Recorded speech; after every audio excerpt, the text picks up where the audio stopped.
So the thing with sketching curves in calculus is, well, you already know how to sketch the basic curves that we've been working with, and you won't be expected to sketch anything outside of what you already know within functions, within normal understanding of functions. The thing with calculus is that it allows you to locate your maximum and minimum points. Okay, so differential calculus is about gradient. Okay, and so we can see that for this particular, say, cubic that's shown here, we know that this particular spot here is going to have a positive gradient. Because if we could draw a tangent to the curve at any particular point, then we know whether its gradient is going to be positive or negative. Okay, so that's positive. This here, like a tangent drawn anywhere along there, is going to be negative. Same here, it's going to be positive there. But being able to find the maximums and minimums, that we know that at the maximum point, your tangent is horizontal, and so your gradient of that tangent will be 0. And that's really the key part. Okay, knowing that at our maximum and our minimum, our gradient is 0. So that's sort of what it's all about. Where it's positive, we know our curve is rising. Okay, when the gradient is positive, the curve is rising. When it's a negative gradient, the curve is falling. Okay, or it's a decreasing function. Okay, so we might say at this point here, it's an increasing function. Whereas at that point there, it's a decreasing function. At our maximums and minimums, at those turning points, it's called a stationary point. Okay?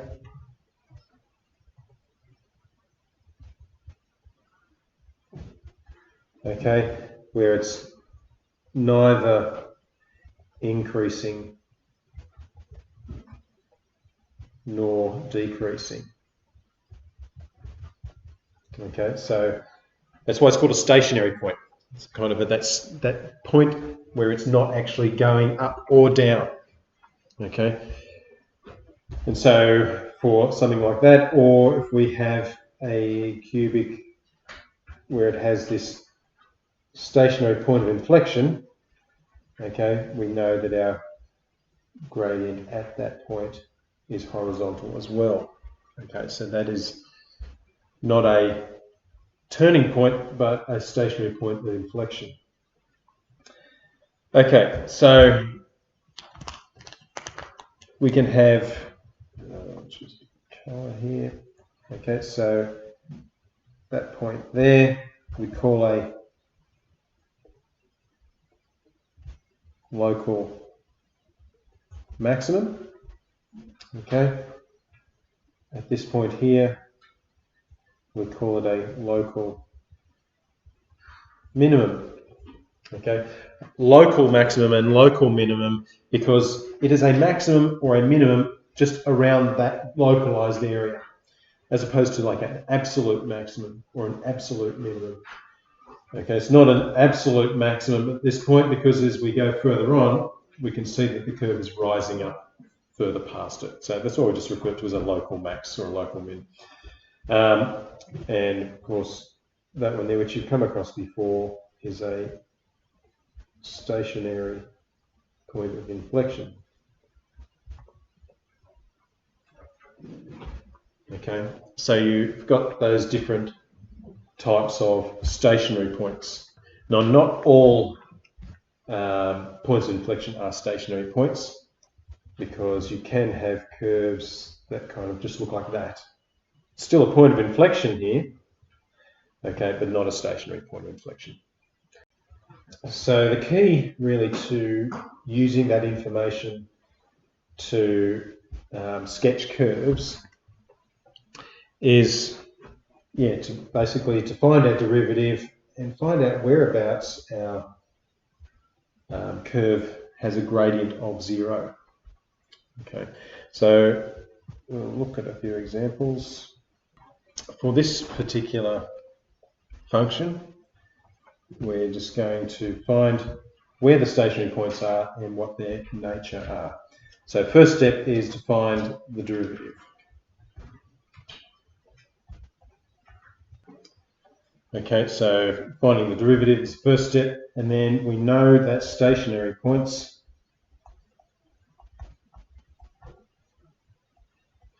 occur when dy dx, our derivative, is equal to 0. Okay, because our gradient is 0 where there are stationary points.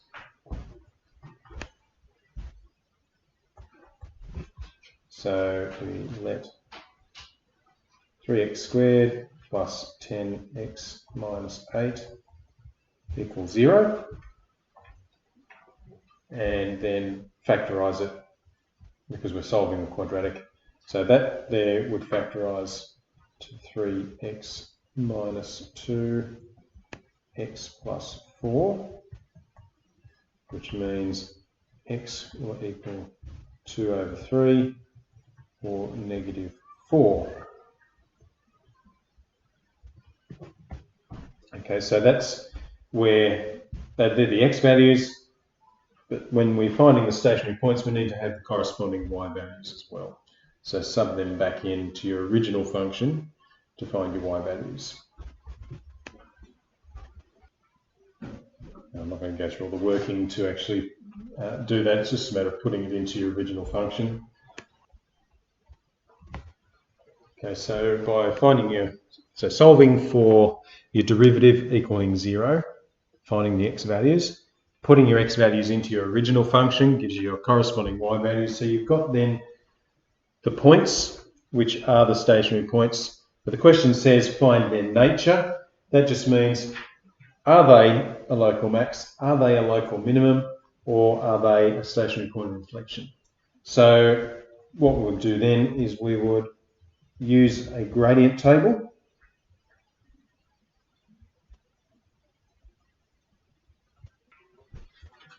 Okay, so we've got our x values of 2/3.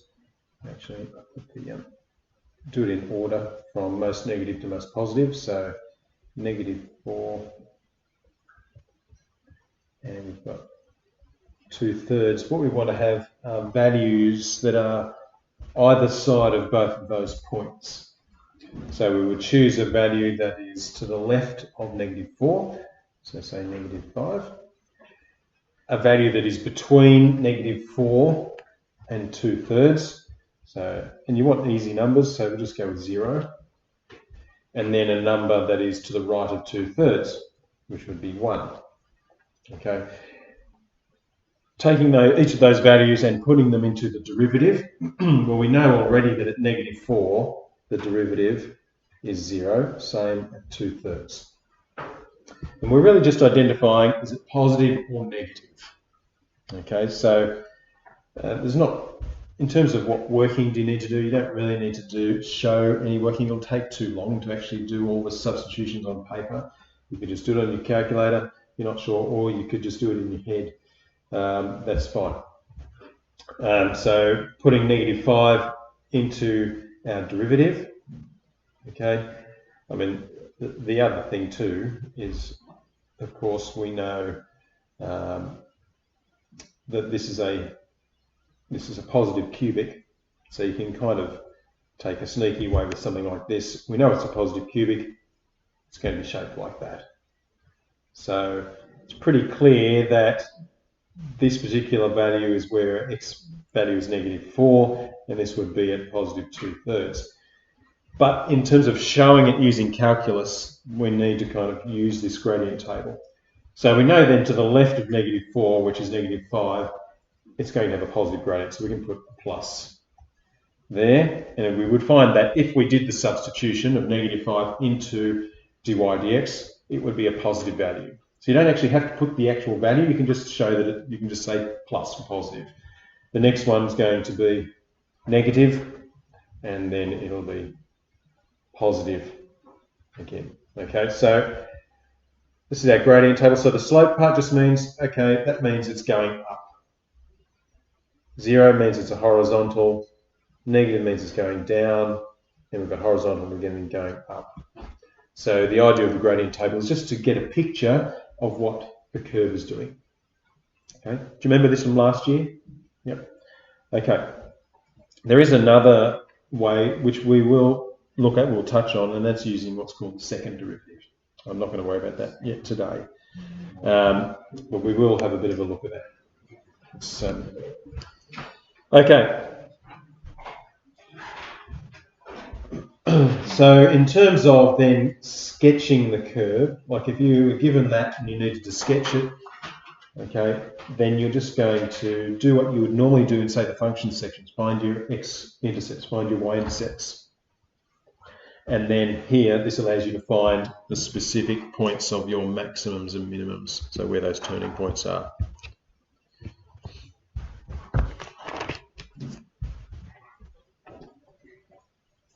Okay.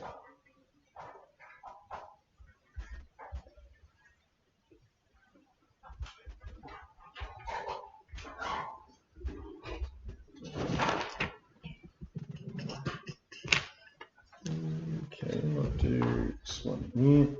So sketch the graph of g of x equals x squared times 4 minus x cubed, x squared.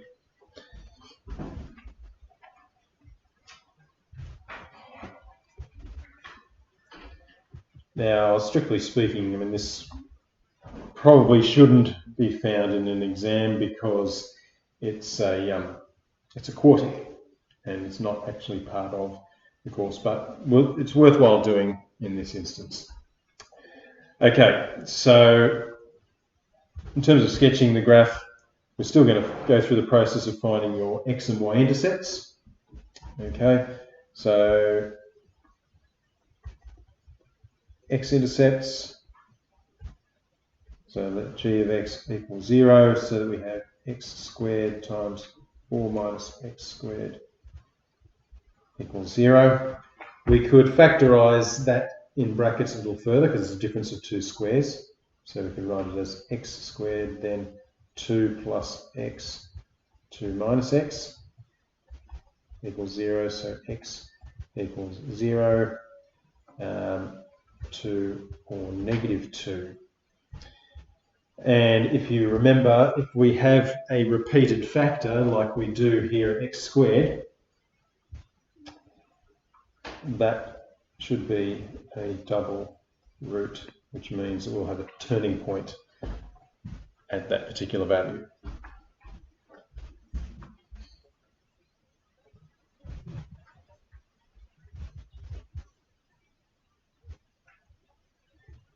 So if we've got an x-intercept at 0, it means we must have a y-intercept at 0 as well, so we won't worry about that.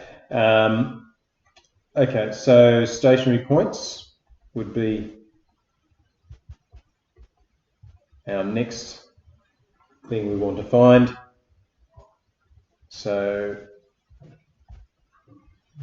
find our derivative. Probably the easiest way to do this one actually would be, rather than using the product rule, it's a fairly simple expansion.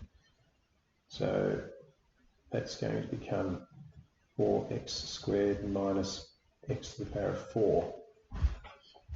Okay, so dy dx would be 8x minus 4x cubed.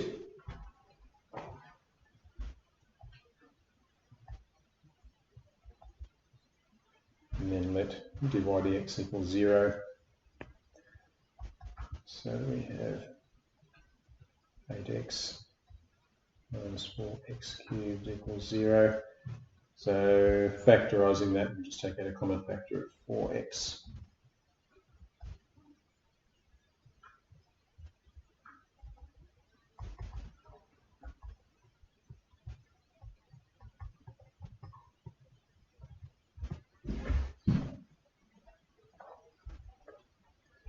So we would find that our stationary points will occur when x equals 0 or at plus or minus square root of 2.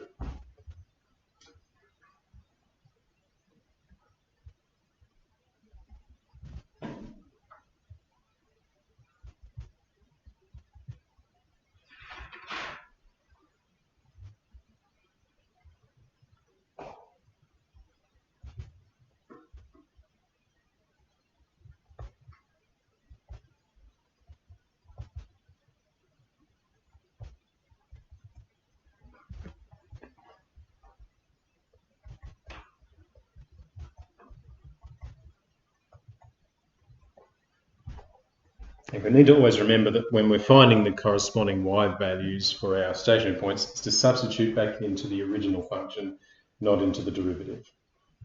Okay, you put it back into the derivative, you're just going to get an equal to 0. Okay, so because we want the actual y coordinates of our stationary points. So we've got our x intercepts here, and we have our stationary points at 0, 0, and root 2, 4, and negative root 2, 4. And we should put in to our gradient table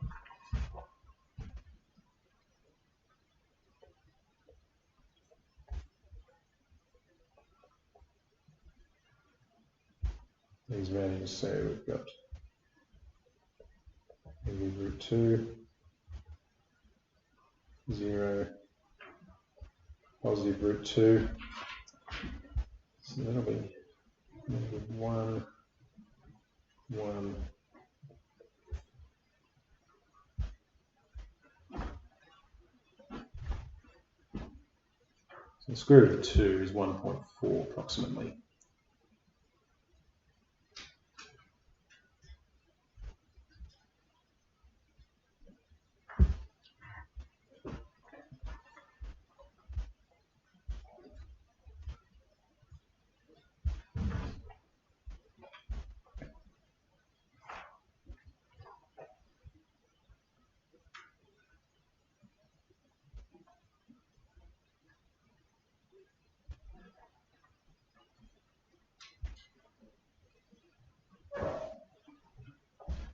Okay, so we need to put those values into our derivative.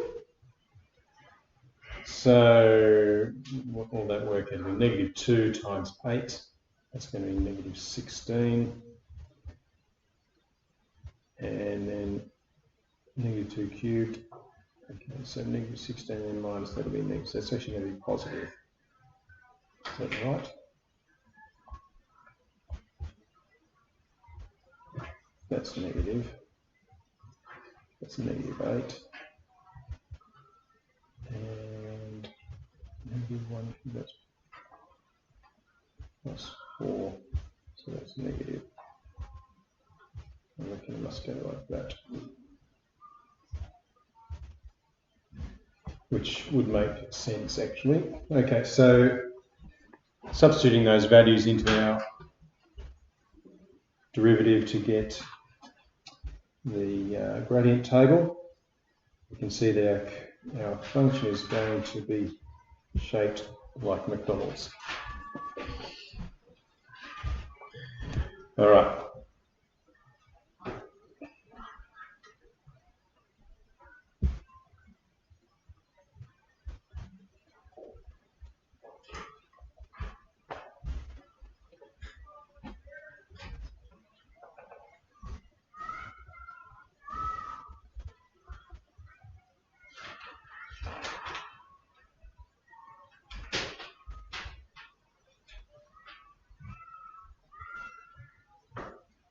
Okay, so we saw when we found the x-intercepts that we had a double root at x equals 0, which meant that we should have a turning point at x equals 0, and that was confirmed when we worked out the find the stationary points at 0, 0. So we know that, and we know at positive and negative square root of 2, which is around about plus and minus 1.4, we have a turning point then with a y value of 4, and then passes through at -2 and +2 again.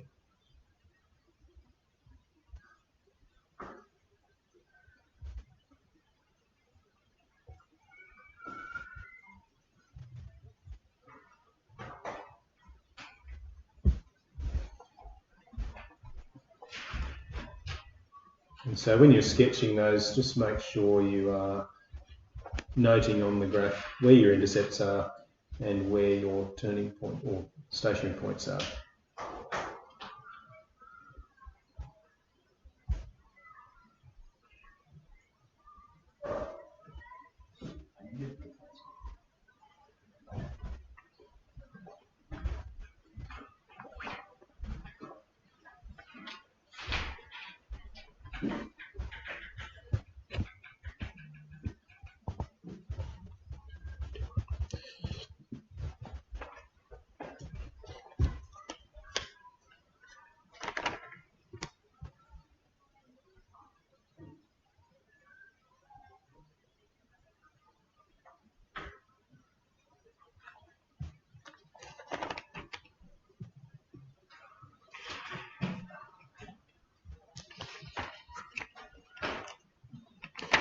Okay, might leave it there. Exercise 8B in your blue textbook would be one to do. You between sort of now and next Tuesday, because we've got, so Monday's a public holiday, you can do some work on that, and then on the Tuesday I'll do a few more kind of similar type related questions with that.